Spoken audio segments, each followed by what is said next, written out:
It's early June 1944. Over 150,000 American, British, and Canadian servicemen have been training for Operation Overlord, the largest amphibious attack ever. The plan is to land those forces on the coast of France in Nazi-controlled Western Europe. Over 5,000 ships and more than 10,000 aircraft were committed to the battle. June 5th was the day selected for its low tides, but the weather also had to cooperate. High winds could swamp landing craft. Cloudy skies could keep Allied air cover grounded.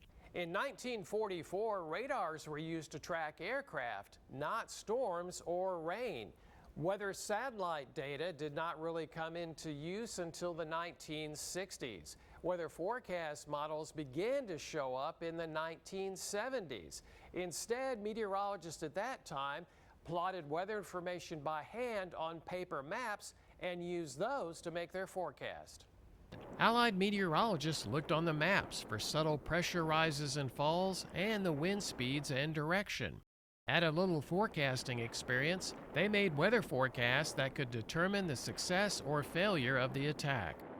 Bad weather rolled in on the 4th, the invasion was canceled for June 5th. One weather station in the eastern Atlantic was reporting rising pressure, leading British meteorologists to forecast improving weather conditions for the 6th. The weather was slower to improve than expected on the morning of the 6th, but the invasion force mostly managed the less than ideal conditions. By midday, the weather had become much better. The success of the D-Day operation opened another front against Nazi Germany and led to their defeat within a year.